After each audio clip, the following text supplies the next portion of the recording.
पहले कहिए वो खबर आई है और वो खबर बिहार की राजनीति के लिए बहुत अहम खबर है। दरअसल में चिराग पासवान, जिनके विषय में अक्सर कहा जाता है कि अपने पिता की तरह वो भी मौसम वैज्ञानिक बन गए हैं।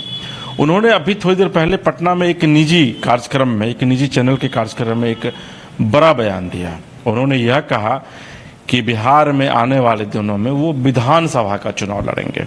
अब देखिए, चिराग के विषय में यह कहा जाता रहा है कि चिराग पासवान मुख्यमंत्री की रेस में है, मुख्यमंत्री बनना चाहते हैं। अभी फिलहाल वो केंद्र में मंत्री हैं। तो आखिर चिराग पासवान को इस तरीके की बयान देने की क्या आवश्यकता पड़ी? चिराग ने यहीं तक नहीं रुके, उन्होंने यह भी कहा कि भाई आने वाले दिनों में जो लगातार ये चर्चाएं होती रहती हैं कि वो तेजस्वी यादव के साथ हाथ मिलाने वाले हैं, तो ये चीज़ तमाम राजनीतिक दल जान ले और मीडिया कर्मी भी समझ ले कि एनडीए में, यानी कि मोदी को छोड़ करके वो कहीं नहीं जाने वाले हैं। यानी कि उन्होंने सार्वजनिक मंच से, एक चैनल के मंच से लोगों को यह बताने की कोशिश की और राजनीतिक दलों को कि मोदी का हनुमान उनको ऐसे ही नहीं कहा जाता। देखिए, हमारे साथ अभी बात करने के लिए मौजूद है मंजेश, क्योंकि मंजेश ही अभी इस खबर को की जानकारी मंजेश ने ही मुझे दी। मंजेश देखने में भले ही पतले दुबले हों, लेकिन खबरें बहुत तगड़ी तगड़ी ये लाते हैं।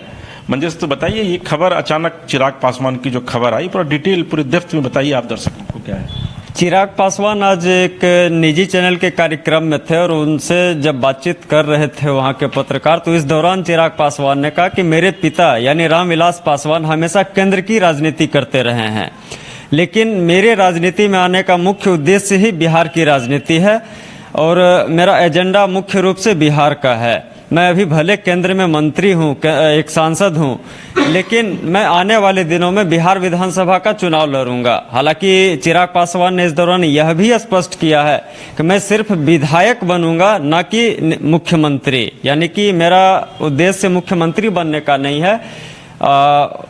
मैं जो है सिर्फ विधायक इसलिए बनूंगा ताकि मैं बिहार के विकास में कुछ योगदान दे सकूं। और आपको बता दें कि पहले से चिराग पासवान जब राजनीति में आए तब से वो अपना एक बिहार फर्स्ट, बिहारी फर्स्ट करके अपना एक मैनिफेस्टो रख के चल रहे हैं और इसी के तहत उन्होंने ये कहा है कि मैं बिहार की राजनीति में आऊंगा और बिहार से एमएलए चुनाव 2025 में या फिर 2030 में लड़ूंगा।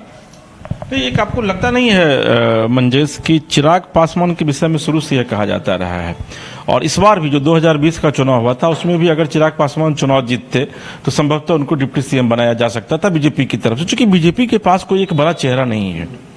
चिराग पासवान एनडीए के वो चेहरे हैं, खास करके बीजेपी के, क्योंकि उन्होंने कई बार प्रूव भी किया है और कहा भी जाता है कि भाई उत्तर में चिराग पासवान और दक्षिण में पवन कल्याण, यही दोनों हैं मोदी के दो हनुमान। तो चिराग पासवान खुद को प्रूव भी करते रहे। मैंने जब एक बार उनका इंटरव्यू किया था तो उन्होंने खुद को कहा था कि हाँ भाई, मुझे गर्व होता है मोदी का हनुमान कहने में। आपको लगता नहीं कि ये एक बीजेपी के स्ट्रेटेजी का पार्ट हो सकता है? क्योंकि नीतीश कुमार की अब जो स्थिति हो रही है, जो उनकी मानसिक दशा है, जो उनकी मन स्थिति है, वो जनता समझ रही है, देख रही है, बीजेपी भी देख रही है।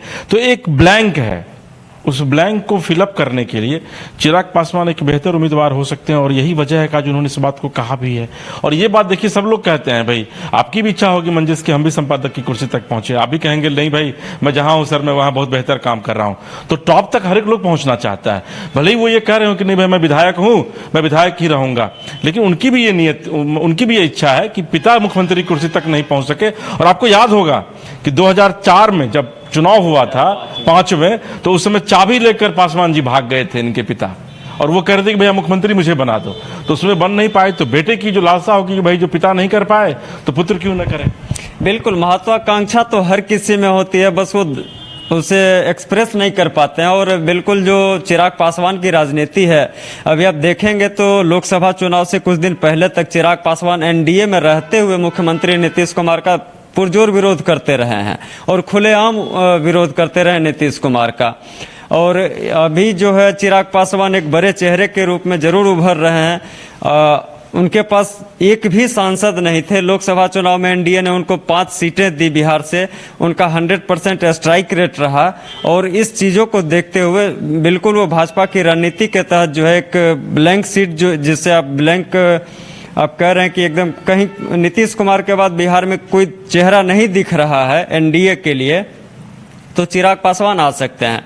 हालांकि आज चिराग पासवान ने एक और बात कही है और उन्होंने साफ साफ शब्दों में कहा कि जब तक एनडीए में नरेंद्र मोदी हैं मतलब एनडीए का मतलब ही नरेंद्र मोदी है, और जब तक मोदी हैं तब तक मैं एनडीए के साथ हूं। उसके बाद ही मैं एनडीए से अलग होने की बात सोचूंगा, चाहे कुछ भी हो जाए। चलिए मंजेश, बहुत धन्यवाद आपका। हम देखते हैं चूंकि समय का अभाव है, तो अगर समय बचा तो फिर आपके पास हम लौटेंगे। हमारे साथ चंदन है। चंदन क्राइम की एक बड़ी खबर लाए हैं, और दरअसल में आपको याद होगा कि आज से कुछ दिन पहले, मुझे लग रहा है कि 6-7 महीने पहले, गुड्डू मुखिया की गोली मारकर हत्या कर दी गई थी। गुड्डू मुखिया हाई प्रोफाइल व्यक्ति थे, बीजेपी से जुड़े हुए थे, और उसमें अपराधी की गिरफ्तारी अभी तक नहीं हो पाई थी। लेकिन चंदन बता रहे हैं कि अपराधी की गिरफ्तारी हो गई है। चंदन, क्या है मामला गुड्डू मुखिया के मामले में? ये पुलिस को बड़ी सफलता मिली है या फिर पुलिस के प्रेशर में अपराधियों ने सरेंडर किया है? जी देखिए, नीलेश मुखिया की हत्या हुई थी कुर्जी में, और नीलेश मुखिया की पत्नी जो है अभी वर्तमान जो है वार्ड पार्षद है कुर्जी की, 22B वो वार्ड आता है। और अपराधियों के द्वारा जब वो अपने कार्यालय से निकल रहे थे, लगभग वो फरवरी या मार्च का महीना था, जब वो निकल रहे थे तभी ताबड़तोड़ अपराधियों ने 5 गोली उन्हें मारी थी, और उनकी अस्पताल में काफ़ी दिनों तक इलाज चली। उसके बाद उनकी मौत हो गई, और उसके बाद पटना पुलिस ने जो है कई अपराधियों को गिरफ्तार किया था। शूटर को गिरफ्तार किया था, जिसमें शूटर ने कुबला था कि लगभग 10 लाख रुपया देकर जो है उनकी सुपारी दी गई थी, और इस घटना को अंजाम दिया गया था। और 2 मुख्य आरोपी जो हैं, पप्पू धप्पू और गोरखरा, ये तीनों जो है वो दोनों फरार चल रहे थे, और पुलिस कहीं ना कहीं दबिश बना रही थी और लगातार छापेमारी कर रही थी। और उसी के दबाव में कहीं ना कहीं आकर आज दोनों जो हैं कोर्ट में सरेंडर कर दिए हैं। और अब चूंकि पुलिस जो है, हो सकता है कि पुलिस चूंकि इस केस में उन्हें रिमांड भी ले सकती है, और चूंकि ये केस जो है एक तरह से पूरे वाइंड था, और कहीं ना कहीं पटना पुलिस के लिए काफ़ी चैलेंजिंग था। लेकिन तमाम आरोपियों की गिरफ्तारी के बाद केस जो है बिल्कुल साफ हो गई है, और पटना पुलिस जो है जल्द से जल्द उन्हें रिमांड पे भी ले सकती है। चंदन, और इस खबर के अलावा, यानी कि जो नीलेश मुखिया है उर्फ गुड्डू मुखिया, उनके परिवार को अब लगता है कि इंसाफ मिल जाएगा? क्योंकि मुझे याद है कि उस समय की ये बहुत हाई प्रोफाइल घटना थी, और साम्राज्य भी था नीलेश मुखिया का, और जो उनको मारने में जो जानकारी मिली थी उस समय आप ही कवर करके लाए थे उनकी वाइफ का बाइट, मुझे याद है।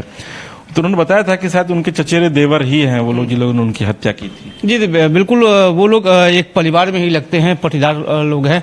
और चूंकि उनकी जो पत्नी है वो लगातार कानून व्यवस्था और जो अधिकारी हैं उनसे न्याय की गुहार लगा रहे थे, और चूंकि वो खुद भी अभी बीजेपी में हैं, और नीलेश मुखिया की हत्या के बाद जो है चिराग पासवान समेत रविशंकर सिंह और तो कई लोग जो हैं उनके आवास पे गए थे, उन्हें मिले भी थे, और लगातार पुलिस पर प्रेशर भी बनाया जा रहा था कि जितने भी आरोपी हैं जल्द से जल्द गिरफ्तार किया जाए।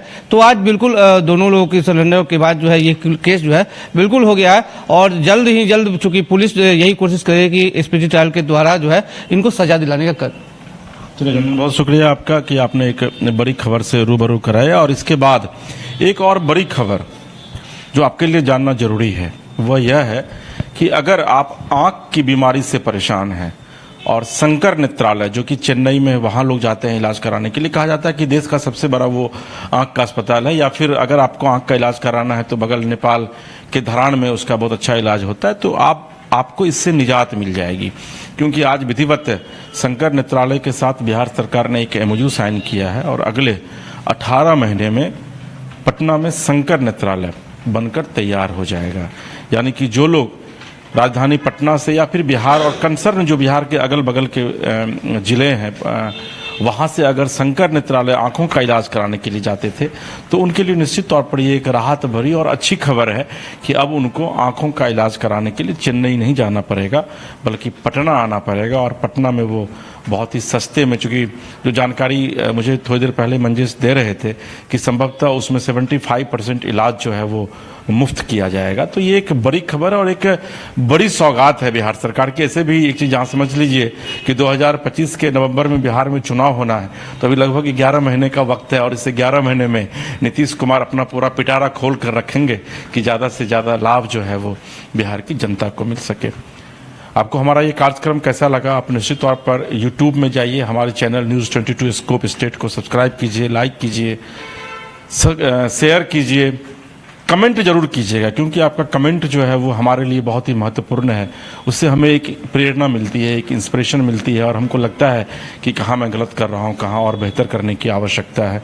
और इन सब के बीच चलते चलते आज से मैंने सोचा कि आज मैं पढ़ रहा था तो सोचा कि कुछ पंक्तियाँ जो बड़े बड़े राइटर्स हैं उनकी पंक्तियों को क्यों नहीं यहाँ पर चलते चलते बताया जाए। तो अदम गोंडवी एक बड़े अच्छे राइटर हैं, और उन्होंने लिखा है कि 100 में 70 जब आज भी नासाद हैं तो दिल पर हाथ रख कर कहिए कि क्या देश आज़ाद है। और फिलहाल अपने सहयोगी राजेश के साथ इसके राजीव को दीजिए इजाज़त, और आप देखते रहिए न्यूज़ 22 स्कोप। नमस्कार।